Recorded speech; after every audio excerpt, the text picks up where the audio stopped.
You know how there are all these online quizzes floating around nowadays asking you if you're a Hannah, Marnie, Shosha, or Jessa? I think a far more revealing question to ask would be what kind of Bronte sister you are. If you're Emily, you're a Fran Lebowitz type. If you're Anne, you suffer perpetually from middle child syndrome. And if you're Charlotte, you are really stunningly beautiful.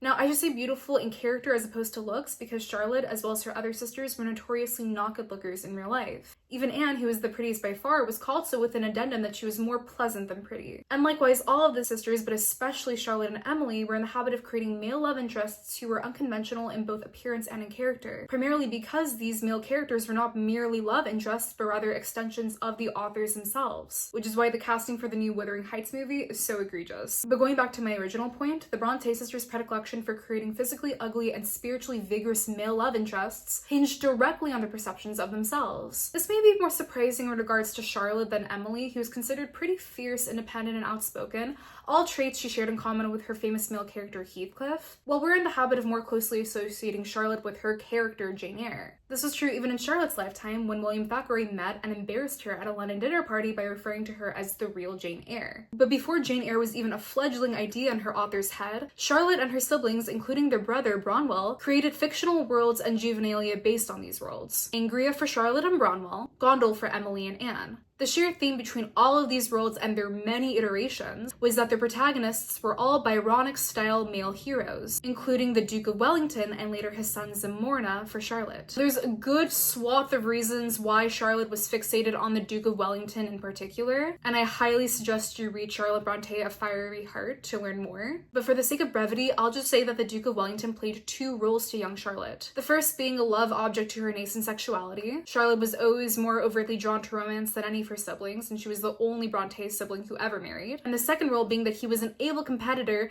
to Bronwell's protagonists, Bronwell being Charlotte's primary co-writer and playmate. Bronwell, being the only son in a house full of girls, had much more time and effort dedicated to his education, even though all of his sisters far surpassed them in their intellects, characters, and ambitions later in life. But at least in Gondel, Charlotte's male avatar, the Duke of Wellington, could be Bronwell's equal. The Duke of Wellington and his son Zamorna literally equalized the playing field for young Charlotte. She could use them to respond to world events that Bronwell came up with as much or as little mercy as she deemed sufficient. Questions of gender and propriety totally cast aside. And she could be merciless. It doesn't show up in Jane Eyre specifically, but Charlotte was a great satirist. Tellingly, when it does show up in Jane Eyre, the character who most shares Charlotte's caustic wit is not Jane, but rather Mr. Rochester.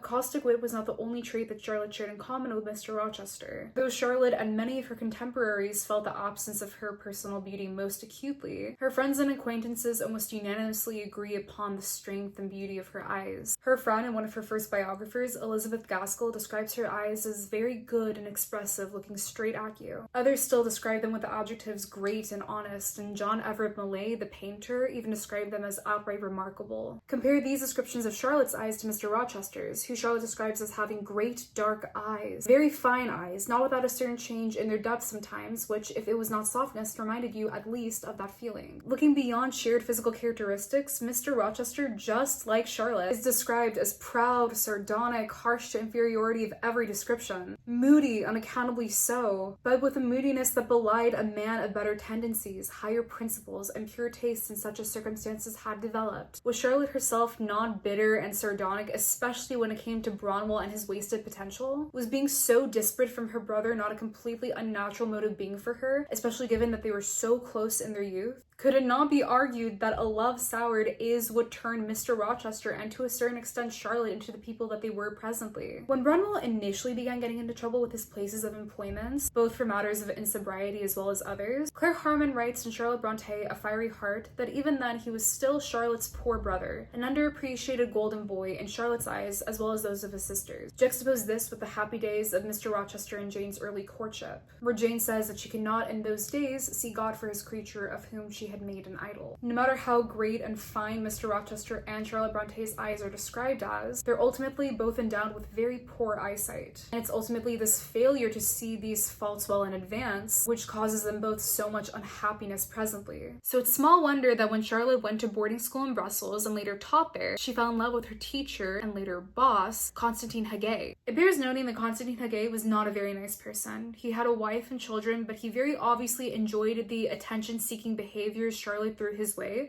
because it was only after her correspondence with him became increasingly more erratic and his wife, Mademoiselle Hagay, found out about them that he finally put an end to their correspondence. Charlotte, however mistakenly, thought that she found a kindred spirit in Hagay, but when he ultimately rebuffed her in the vein of many an irritating 21st century man by ghosting her letters, Charlotte responded by writing a man who was just as fierce, intelligent, and outspoken, but who, decidedly unlike Hagay, believed in the egalitarian joining of man and woman as one, equal spirits under God's eye. And so, just like the Duke of Wellington before him, Mr. Rochester plays two roles. The first being to act as an idealized version of the love interest who, in reality, so callously rejected Charlotte, and the second being, albeit in a strange and no doubt subconscious way, to act as the male avatar of Charlotte herself. Someone who pursues a relationship that genteel society frowns upon because they both so desperately long for a kindred spirit, a companion, enough so that they both engage in increasingly desperate and erratic behaviors,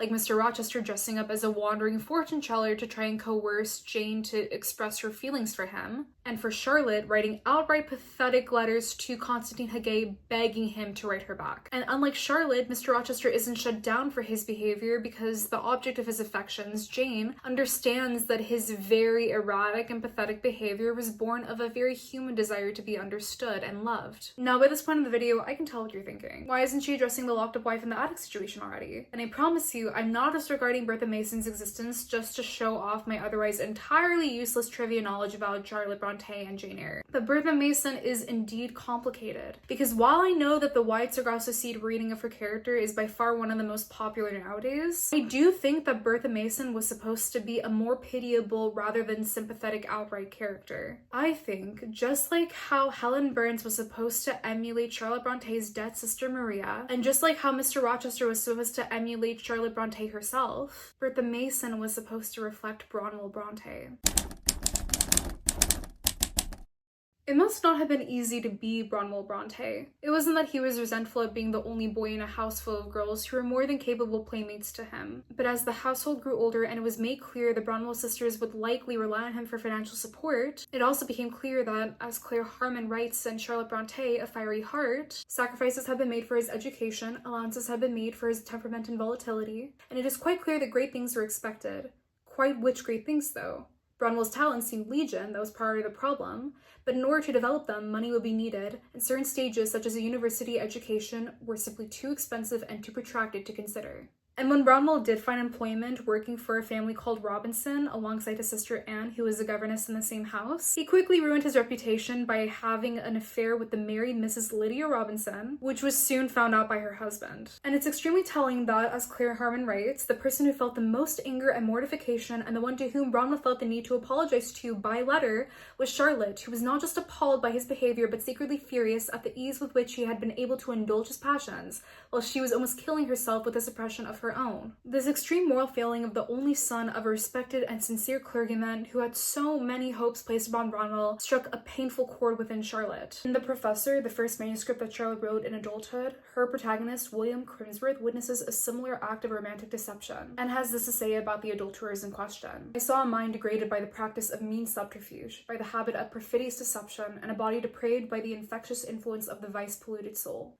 Very similar words are spoken about Bertha Mason by Mr. Rochester. Her character ripened and developed with frightful rapidity, her vices sprang up fast and rank. What a pygmy intellect she had, and what giant propensities. How fearful were the curses those propensities entailed on me. Bertha Mason, the true daughter of an infamous mother, dragged me through all the hideous and degrading agonies which must attend a man bound to a wife at once intemperate and unchaste. Branwell's unchastity extended beyond unwise romantic entanglements, as he showed a propensity for substance abuse around the same time. Both factors exacerbated his already depressive personality, and he soon began to languish at home without any occupation save stealing money from their father. Even after he was miraculously offered work back at one of his old positions, he refused to continue languishing at home. He even at one point potentially set fire to his own bed, similar to how Bertha Mason sets fire to Mr. Rochester's in the first half of Jane Eyre.